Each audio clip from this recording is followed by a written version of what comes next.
Use your powers for evil. Your evil is mine. Hello, everyone. Welcome to a new episode of Next Stop Everywhere, your podcast all about everyone's favorite doctor. No, not Dr. Kildare, and not Dr. Feelgood. No, Doctor Who.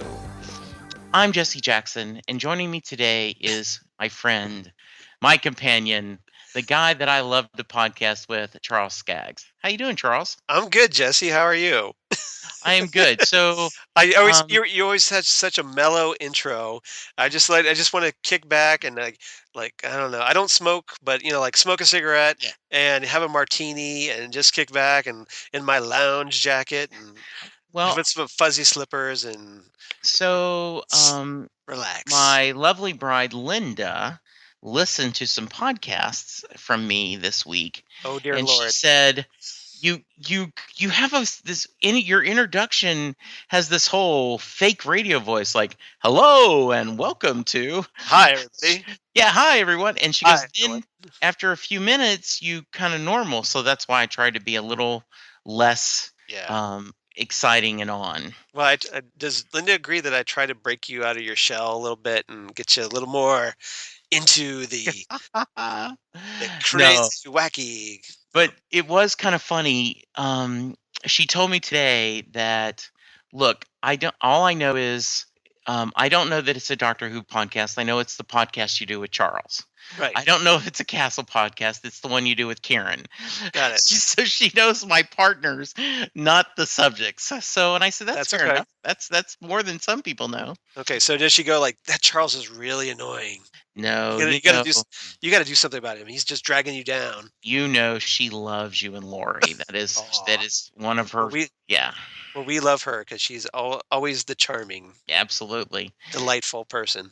So, Charles, in our Yes. this off season, we Mhm. are going through some of the modern episodes.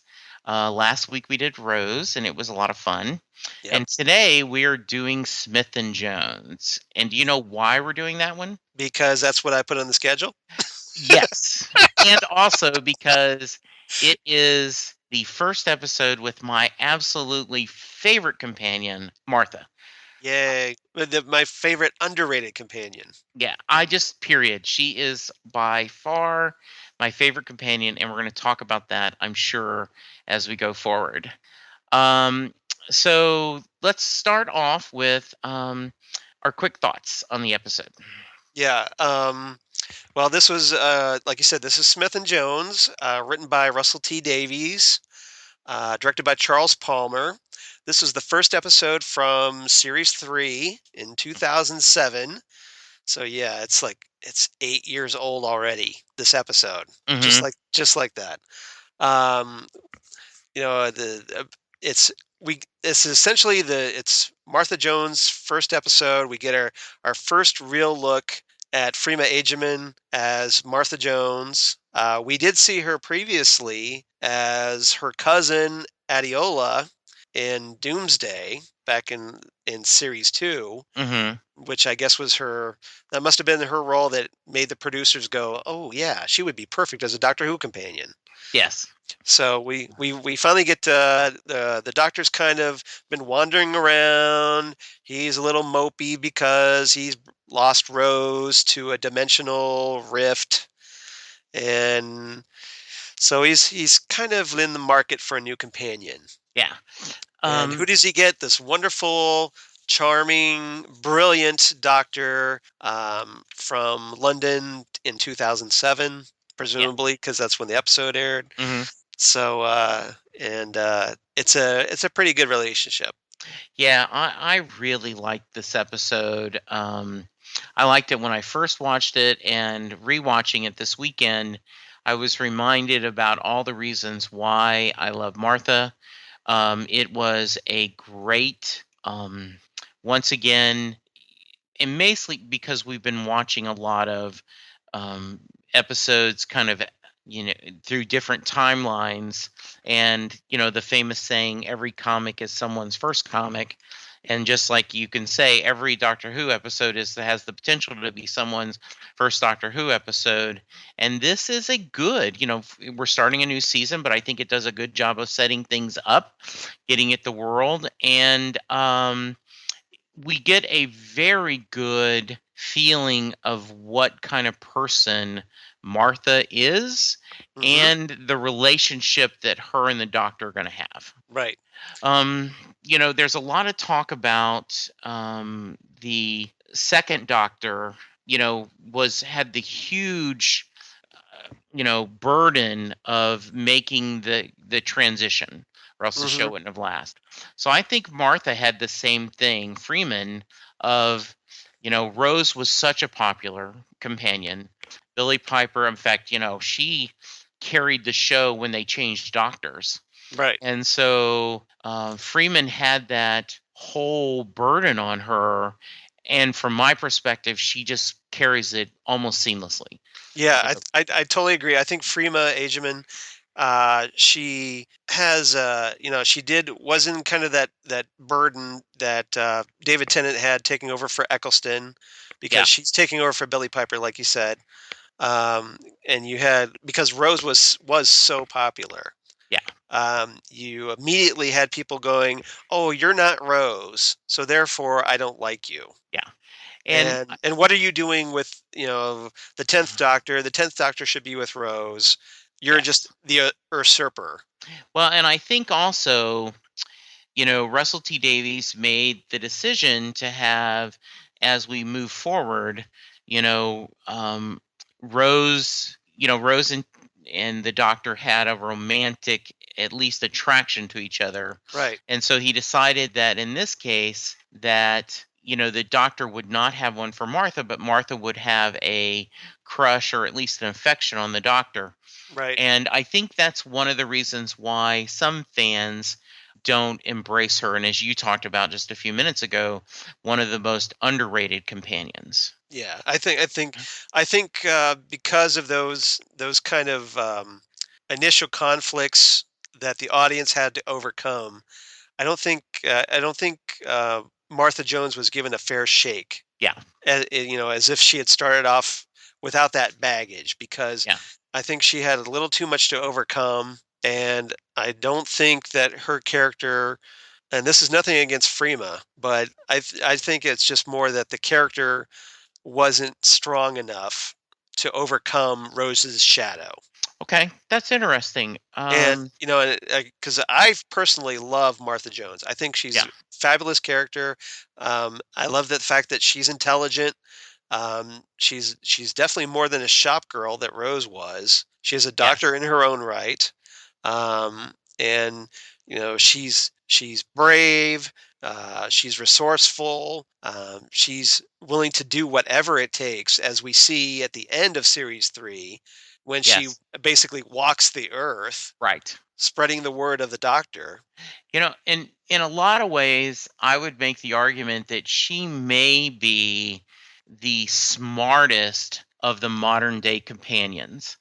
Not necessarily the most clever, but in this episode we really do a great job of, the Doctor almost looks like she's a bright student, because she's like, how are we still breathing?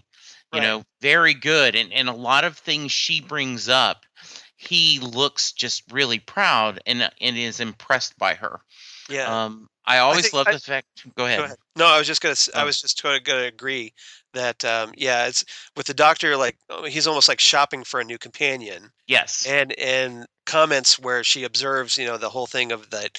Well, how are we still breathing on the moon? Mm-hmm. That just really impressed him. Yes. And is probably giving him like, hey, she might make good companion material. Yeah, I love the fact that she was a doctor. And I realize she's a medical student at this point, but I mean, she had her own kind of, skill set.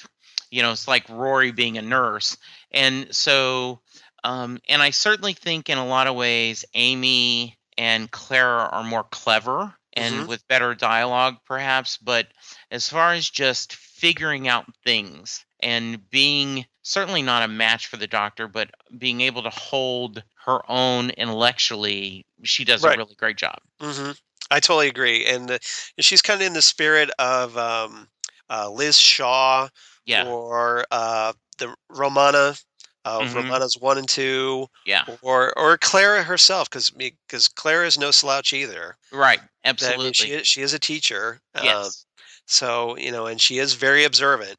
Hmm. So And and it's she falls in that realm of yeah. just the more intellectual as opposed to what other character traits. Right. And I think, and this is truly, your mileage might vary, and it is a personal taste, but I think that I think she should be in the discussion for the most attractive companions.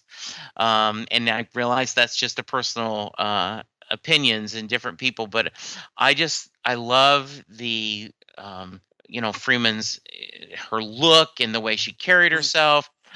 So really, really cool stuff. Yeah, I definitely think she's in the top 10, Yeah, easy. I yeah, mean, you might argue who's in that top 10, but yeah, I think she's at least in top 10 as far as just as if you're looking for a glamorous, attractive companion, that she's in that ballpark. yeah. I also thought, now, Charles, you're going to know better than I. Was this one of the first that wasn't a white race companion? Yeah, actually, yeah, this Freema broke the mold. I mean, we did have Mickey, Right. who was the first black companion, Okay. but as far as female companions go, yeah, she was the first black Okay. female companion. So Very cool. she was a trendsetter in that Hmm. regard, and you did have that initial, like internet, horrible racism. I think was part of the problem that. Ah, So I mean, it wasn't prevalent because thankfully, Who fans are a little smarter for the most part, absolutely. compared to most of the people on the internet. But you did have some of that. It wasn't Hmm. thankfully it wasn't prevalent. So it wasn't just the racism. It was just more like, it was somebody different, and thankfully we had evolved enough by then that it wasn't an issue Yeah, because that's it doesn't need to be. It doesn't need absolutely. attention. So we'll kind of go through the episode a little bit and talk, but what I do think is Russell T Davies now had a little bit of a burden himself.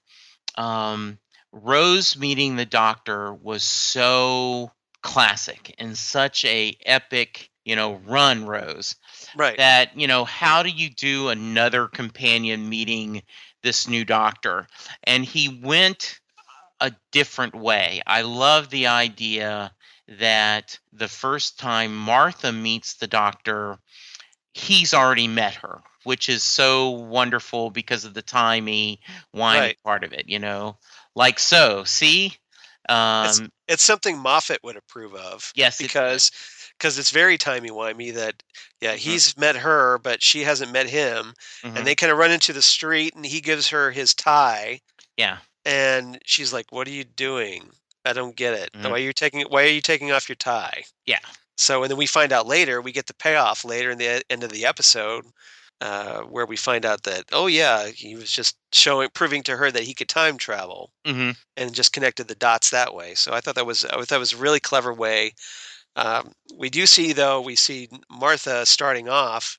We kind of get a taste of her relationship with her family Yes. because one by one, each of them calls her on her cell phone. Yes. Like we start off with her sister Tish, and then her brother Leo, and then her mom Francine, and then her dad Clive, and they're all like talking about her dad Clive bringing his girlfriend Annalise to Leo's 21st birthday party. Yes. And we can kind of get her family life is very chaotic and Yes. crazy.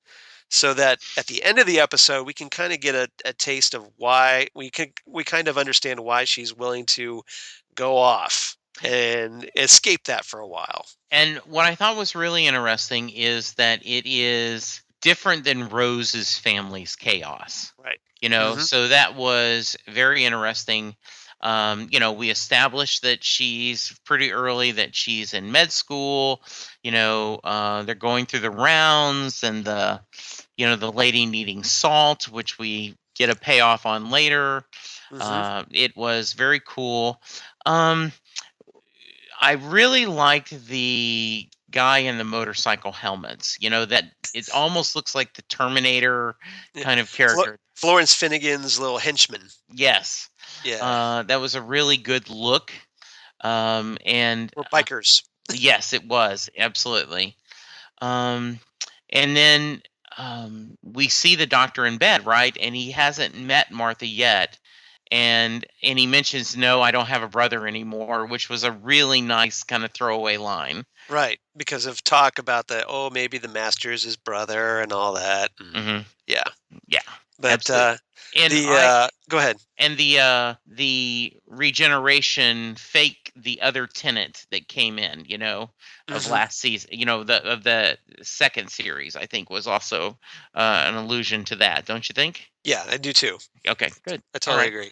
Good. But he's using the doctor's using his John Smith alias. Yes. Once again, as he does, being admitted under the excuse of abdominal pains. Martha mentions the tie from earlier, and he's completely, like you said, he's completely clueless about it because he hasn't met her yet. She's met him now. The script is kind of flipped with her having met him, but him not having met her. Right. If you got those pronouns straight. Yes. And then Martha, because she's there giving like with her making the rounds, she takes out her stethoscope and listens to his heartbeat and detects the second heartbeat. So we get the two hearts in play. Yes. With the confusion, she won't say anything. Right. And then the hospital, I don't know if he's an administrator or just a head of staff, but he talks about Benjamin Franklin, who the doctor just totally name checks. Like, oh yeah, I know Ben. Like we had these rope burns where like there was this kite, and end up being electrocuted. Yeah, Ben, my mate Ben. And the guy's like, we should get a psych, thing. So that was really, really well done. Yeah, good. But we have this strange storm cloud developing over the hospital, and while Tish is watching from the street, going, Martha, there's like this really creepy storm cloud that's only above you, and the rain starts going up. I thought that was a nice piece of storytelling that we establish that her family calls her a lot. Right. And so it wasn't now then, it wasn't that odd that her sister would call her to talk about something, and that way we got the perspective that it's not storming everywhere. It's just storming at the hospital. And we get the idea of that it's storming, the rain is going up, and then we get they think it's an earthquake, but it's not. Yeah, which is, the idea of the rain going upward, that's just a wonderful science fiction idea. Absolutely. And perfect for Doctor Who. Absolutely. Because rain doesn't go up. That's just crazy. Yeah, exactly. But then we, find out that, like we get these bright flashes, and then, all of a sudden Martha looks out the window and it's like, oh, guess what? We're on the moon. Yes. We're on the bloody moon. Yeah, we're on the bloody moon, and we did it in a really cost-effective way than showing the hospital being ripped out of the ground and transported up to the moon. So we did it all with bright flashes, saving the budget. But everybody panics but Martha, which again kind of impresses the doctor. Yes, we are. She immediately observes that, oh yeah, windows aren't airtight, so how could air be coming in? Or, how could we still be breathing if we were losing air? And the doctor and Martha go out to this nearby veranda, and then, they look out, and, they're just awestruck by the sight of them being on the moon, and Martha just takes it in and enjoys it because she doesn't know how long they've got to live. So she's going to enjoy the sight while they've got it. And that's another thing that impresses him a lot. And so, he's becoming more and more impressed by her, and watching this again, that was really enjoyable to see him going, as you talked about earlier, right? The gears going in his head, Yeah. going, maybe, Yeah. Hmm. and that's very nice. Yeah. And then well, I think what other also catches him by surprise is she quickly wonders if it's extraterrestrial because the abduction is extraterrestrial because of referencing, like the Big Ben getting destroyed and Aliens of London or the Christmas invasion. And then she also mentions her cousin Adiola from Canary Mhm. Wharf. Yeah. So it's kind of a wink and a nod. It's like, oh yeah, by the way, we know that the actress looks exactly like the actress that was in Doomsday, but you know, we've explained it away, but oh yeah, she's her cousin, so they look alike. Wink, wink. Yeah, and I always love when any show, but especially the Doctor Who, or the Doctor Who series, where they are acknowledging what happens in the past. You Right. know, one of my favorite Simpson lines, and I can't do it justice, but when Mr. Burns is like, Homer Simpson, I don't know him, and that's his constant. And Yeah. Smithers names like Yeah. 12 plot Yep. lines, and he Yeah. goes, His baby shot you and all yeah, this. yeah, and he's like, no, doesn't sound familiar at all. So yes, so Martha's going, hey, we've seen some weird stuff, and Right. the doctor's all proud that oh, look at me, Yep. alien, I did that. hey, Yep. there we Yep. go. I was there. I was there. And one thing I like that Martha, right off the bat, she feels that the doctor needs to earn his title. It's to gain her Yes, respect because she treats being a doctor very seriously, yeah, and it feels it's something that has to be earned. hmm That, and initially, doesn't call him doctor, but later on, yes. after a while, she's just like, okay, I guess I'll call you doctor now because now I respect you. Yeah, it reminded me a little bit of Robert Gillens' character on Sports Night, Isaac Jaffe. He goes, you just can't give yourself a nickname. I'd like to be Cameron Hank, but I can't. You can't give yourself a nickname. So she's kind of, you can't just call yourself the doctor. That's Right. something that has to be earned. And very, very cool. Uh, She doesn't seem she appreciate what he's doing, but he does have to work a little bit to earn her respect. Right, which he does later. There's a whole sequence where the biker guys are chasing, like they're. I guess what is it here? They chase the doctor and Martha to the X-ray examination room, and the doctor uses his sonic screwdriver to amp the X-ray up 5,000% and kills the biker guy. And the doctor absorbs the radiation into his body, and he's all like, "Oh, like I've got this radiation. I gotta shake it out. Ooh, ooh, ooh! It's out my foot. Now it's in my shoe. Okay, I guess I'm gonna throw my shoe away." Yeah, it's his And then version I of the can't. hokey pokey, right? Yeah, exactly. And then he can't. He realizes, well, I can't go around wearing just one shoe. That would look silly. So he takes off the other shoe and throws it in the trash. And he's like, "Barefoot on the moon."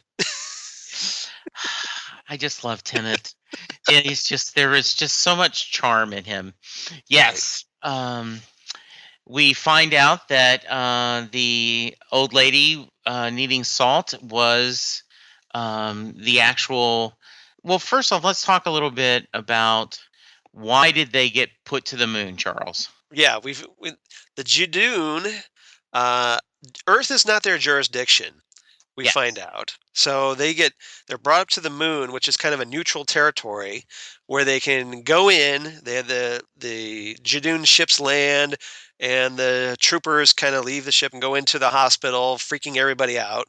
Um, and especially once they take off their helmets and are like, "Oh my God, it's Rhino guys! We've got Yes. big Rhino guys!" And because Russell T Davies loves aliens that are based on animals, we find out throughout his run, and they're looking for a fugitive that was involved in a murder. Hmm. And somebody that's non-human, so they're going around marking all, like scanning everybody, going, okay, you're a human, you're a human, you're a human, marking them with little X's on their Right. hands with a big black magic marker, Yes. which apparently Jadoon have magic markers. Go figure. Yeah. Um, And then they're tracking him down, and the doctor initially thinks, oh, they must be looking for me because I'm non-human. Right. And Martha's like, what? You're what now? What? Mhm. Yes. So, but then we find out, oh, guess what? We're looking for this woman named Florence Finnegan, the old woman we saw earlier with the salt deficiency. Mhm. Turns out, yeah, she's this big, like, blood vampire type that sucks out people's blood through their straw, Has a straw. little bendy straw Yes, I have that my she straw. that she carries around in a purse. It's like, okay, I have my special case for my little plastic bendy straw, and I pull it out, and she gets a hold of the Stoker, the administrator from earlier, and sucks him dry so that she can pose as human and fake out the Judoon, and because they would think, oh, guess what? She must be human because she's got human DNA inside her, and fools them when in fact she's actually this creature called a plasmavore. So Yeah. it's a little involved, but Now that's basically why they're there. and I take it from the Judoon were not a classic. No, this is the first time we see them. Okay. We're introduced to them. Very nice. So they show up later during like I'm trying to think. Just various cameos. They're Mhm. nothing. This is their only real major appearance, Okay. which is kind of surprising because they kind of went out on these monsters, but we've never really seen them again. Yeah, they were. Apart from a cameo, like in a crowd scene or something. When you need a bunch of aliens. Yeah. Okay. Now we did get uh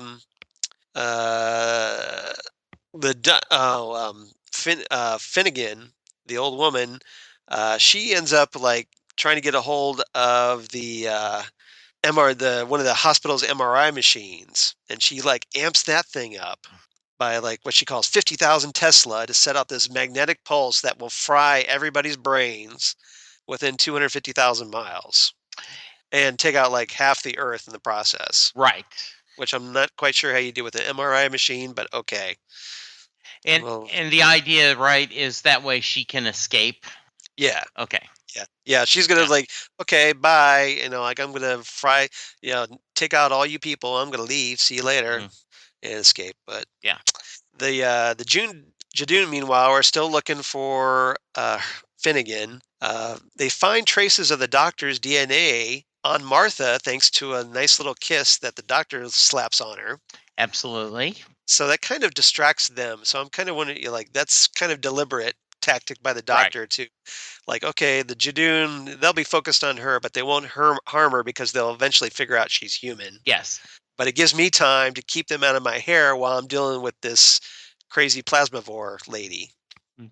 Now, Uh, and so Go ahead. I had a question. I see, we see that the doctor pretends to be human Hmm. so that Mrs. Finnegan will drink his blood.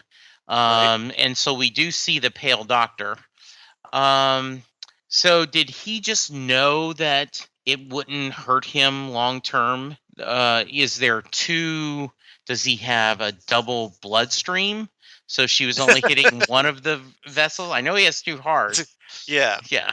Well, he does have a respiratory bypass, Okay. which is how, like, when the hospital finally starts losing air, that's how he's able to walk around while everybody else is knocked out, because he's got ability to shut that off and still function Okay. for a brief time. Okay. That was something that was introduced in Peter Davison's era. Okay. And but as far as Finnegan sucking the blood out of him with through a little straw, I think that was just a gamble on his part, that he figured, well, I'll probably survive this. I'm a Time Lord. Come on. Okay. You're not going to kill me with that. You might knock me out for a while, Mm-hmm. which apparently does enough to where Martha has to resuscitate him with CPR. Yes. And she does it on both hearts. Yeah, which was a She nice did, scene. yeah, because it's like, you do it on the one heart like she would normally do, but that doesn't quite work. So she remembers from examining him Mm-hmm. that he has two hearts, so she tries the other heart, and that does the trick, and just so happens brings him back to consciousness as she passes out from lack of oxygen. Yes. And yeah, so that was really cool. I was glad to see her, kind of bringing him back. I did love the arrogance of Mrs. Finnegan. No, I'm human, human. And all of a sudden the Judoon are like, no, Non-human. no, you're not. Guilty. Yes, guilty, guilty. Yep. Yes. And yeah, she starts scrambling. She's tries to like flips that MRI to overload because we see the bright flashing sign that says the bright cheerful sign that says magnetic overload, magnetic overload. Right. So to beat you over the head with the fact that there's an overload. Absolutely. The Judoon thankfully just take her right out. They kill her, so she's not a problem anymore. But the air's running out. The Judoon are like, well, okay, we've killed her, so we're done here. Bye. And interestingly, though, the doctor's whole plan, as he regains consciousness, is to simply just sit back and hope that the Judoon bring the hospital back to Earth.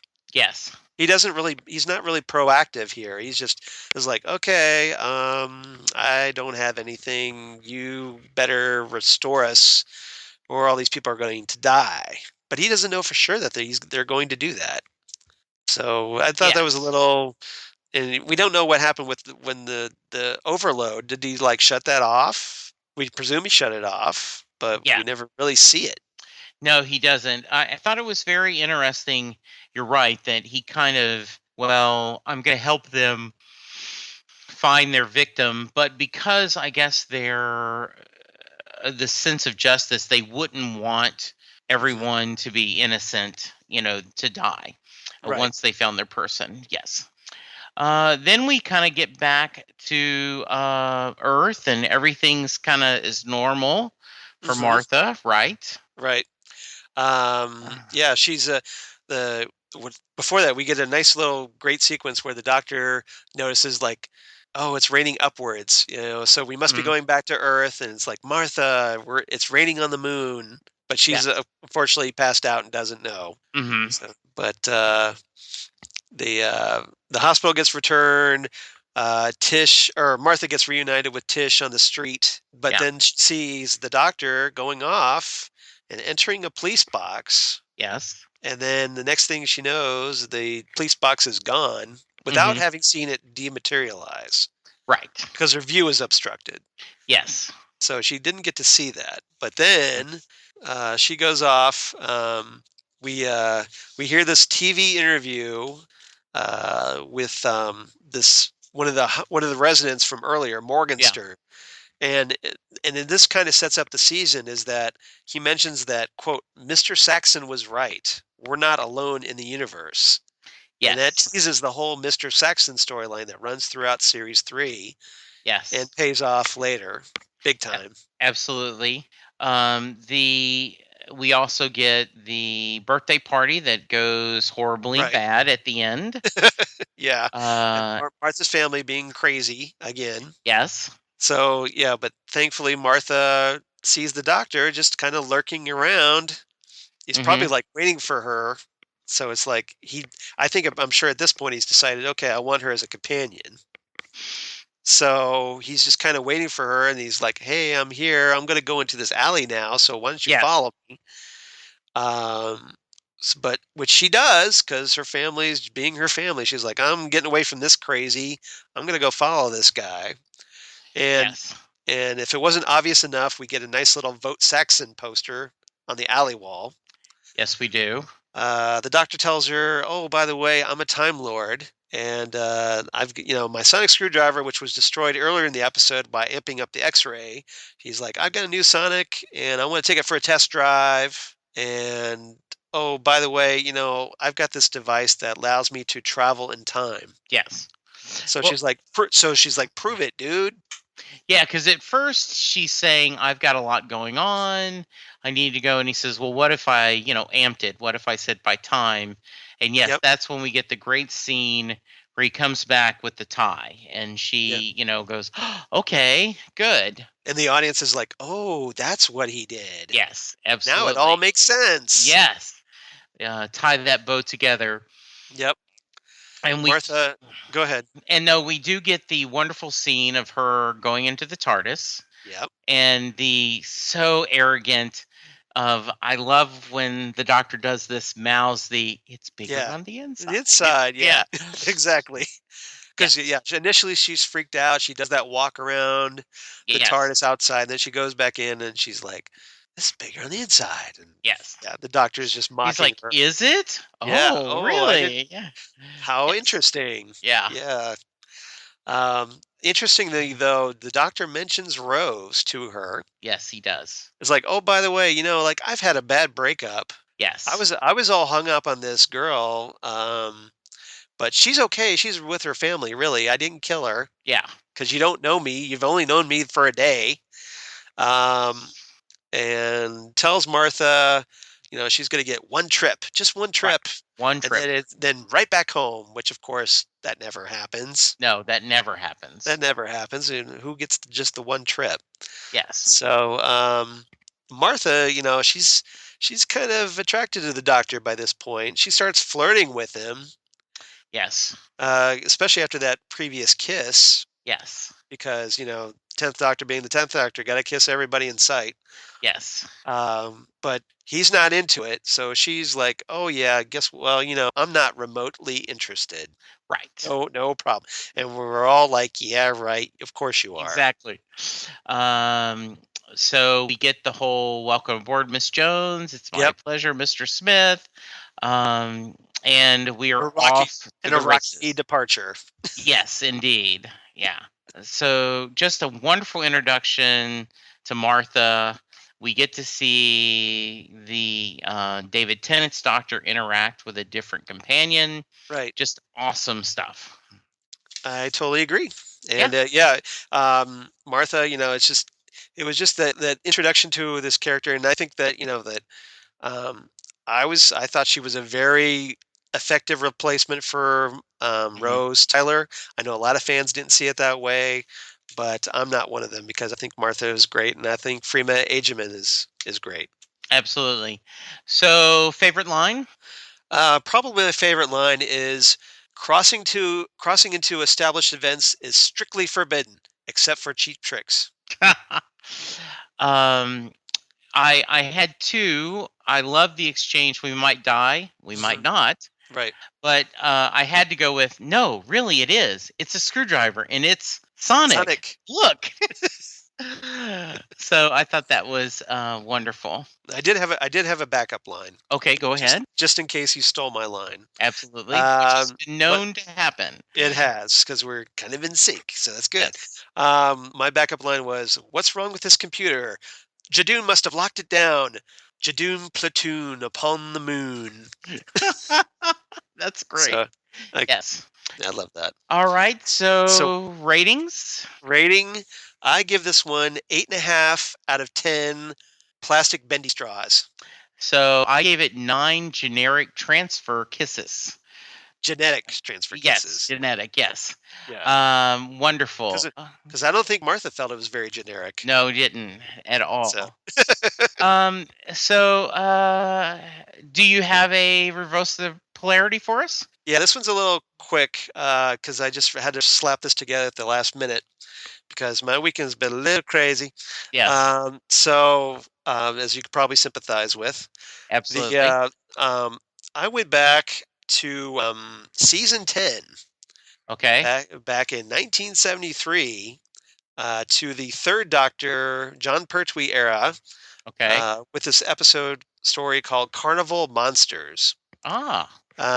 It's where the TARDIS. I guess there's a group of beings that kind of capture various groups of creatures, and inside like a compression field of this device called a miniscope. Okay. And so it kind of keeps them in their natural environment. So my whole thing was like, okay, I'm comparing it to like the hospital being taken off and brought to the moon. So I had to Okay, come up. that makes sense. That's my big connection here. Okay, good. Yeah, it was a little rough, but you've got the doctor and his third doctor and Joe, trying to free all these people that were being captured and restore them back to their natural environments. So that's my connection. It's a really good, actually a pretty good story. So Okay, very nice. We will check have it, to check that out. yeah, check it out. Okay, good.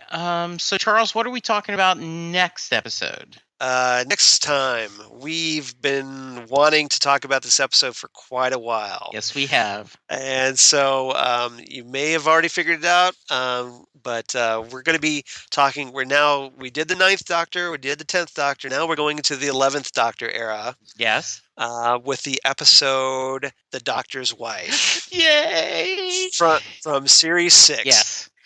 And it's something we've been wanting to talk about for a long time. Yeah, so we're finally get to talk about I it. am so happy and looking forward to that. It is truly one of my favorite episodes, so that's going to be a lot of blast, a lot of fun. And I saw Neil Gaiman's lovely bride, Amanda effing Palmer, this past Wednesday in Dallas. I like how you threw her middle name in, Yes. sort of. So, by the way, just totally off the topic as we are known to do, she is expecting a new little baby, Neil Gaiman. Right. And Right. she, but she's touring and she's often used the F-bomb on shirts, but people say that, well, I don't know if I can wear that and I don't want to wear it out. Right. So this time she was selling shirts that had Amanda, then a strip that you could write on, and then Palmer on the front of the shirt. And then after the show, she would write and, signing your book. So she said that she had plenty of people that said, oh yeah, do it, but use curse symbols. Or some people had, write out the full thing. Or Amanda, Right. gosh darn it, Palmer.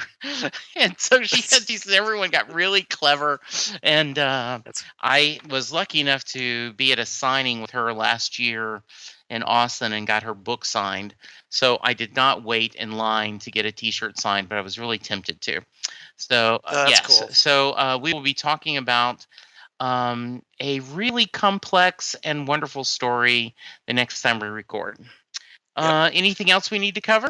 Well, I do have there's some Doctor Who news. Okay, please. That we could talk about. Okay, good. Since we have a little time. All right. There's a story that came out here on Friday. Most of you probably know about all the leaked Sony emails that the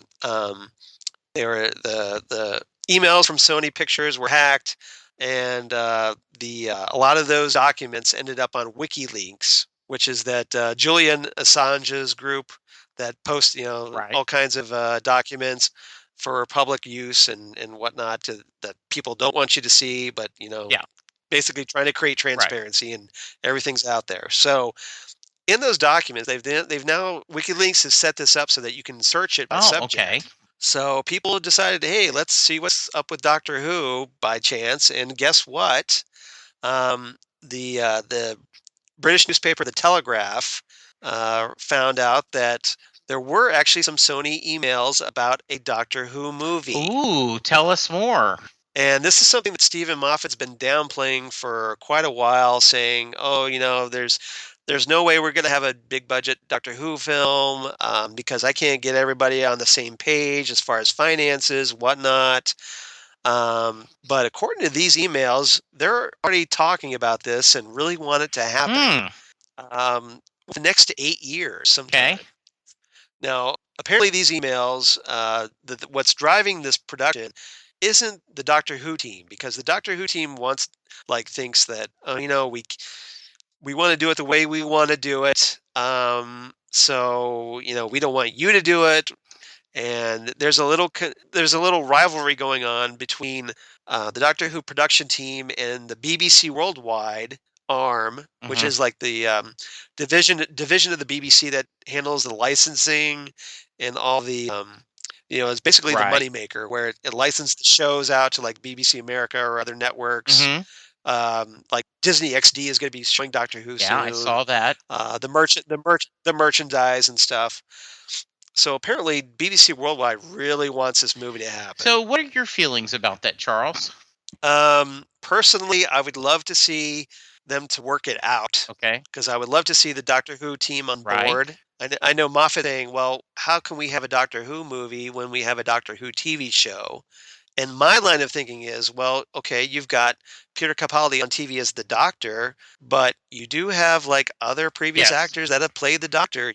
You've got Matt Smith, you've got David Tennant, both of whom would love to do Yeah. movies. Um, you've Paul got McGann. Paul Yes. McGann, who would be Yes. perfect because we have not Right. seen much of him.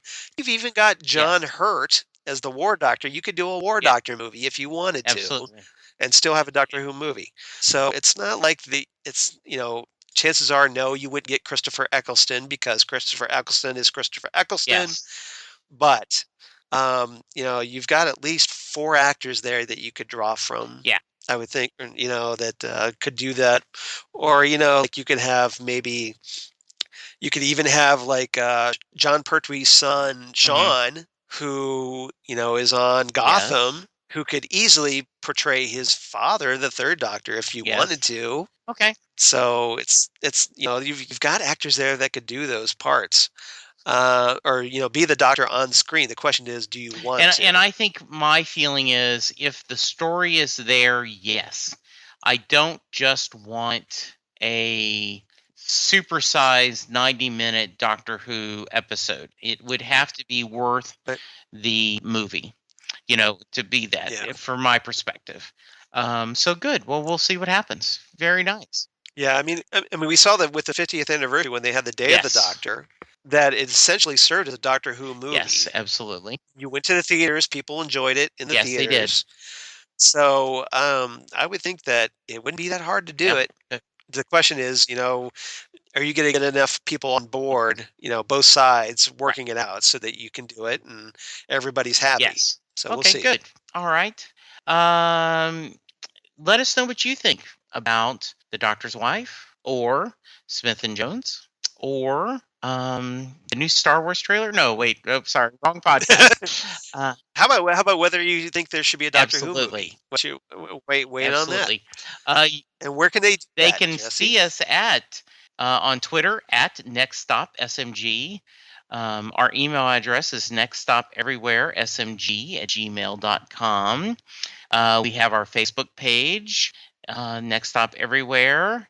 And Charles and I are all over the internet. Charles, they can find you where? Okay, deep breath. Okay, I'm on Twitter at Charles Skaggs. I'm on the Facebook. I'm on the Instagram. I'm on the Google Plus for all you crazy kids on the Google Plus. And there's my blog of geeky things, damn good coffee and hot, where I talk about all kinds of stuff, especially Doctor Who and stuff like just like the talk about the Doctor Who movie that we just discussed. Yeah, So and you've actually have check it out. had a lot of discussion. You've really been hitting a lot of topics on the blog that I've enjoyed reading about.